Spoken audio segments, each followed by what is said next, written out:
Good morning and happy Wednesday. It's now June 10th.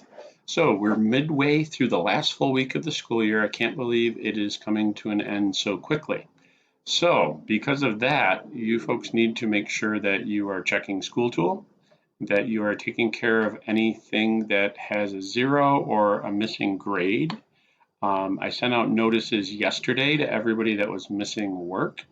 So hopefully if you receive something saying, hey, check School Tool, and, look for your missing work and make sure you turn it in. If you received a message like that, that means that there's something missing in School Tool. So don't ignore that. Go to School Tool, look to see what you're missing. Some people are missing the very first assignment for this semester, or part of the reverse engineering assignment, or part of their picture frame assignment.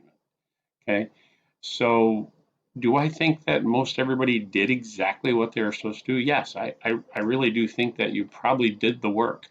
But if you didn't turn it in, there's no way for me to actually know that you did the work.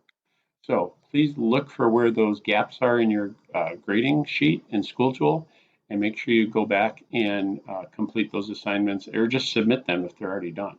Okay? So let's go with that and enjoy the rest of your day. And I look forward to seeing the balance of those engineering design projects that we worked on from PBS. There's still quite a few people missing those, so let's get those in. Thank you very much. If anything, any questions come up, you need a video conference, just shoot me a quick email. We'll try to get you a video conference as soon as possible. I did that with a couple different students yesterday and it seemed to work out pretty well. Hopefully they're back on track. Now keep in mind, if we do a conference today and you have another question tomorrow, that's okay. We can set up another one. It takes literally, a minute or minute and a half to set one up, so it's not bad. Okay, so please stay in touch. Let me know if you're missing anything or need help with anything, and we will go from there. Have a great day.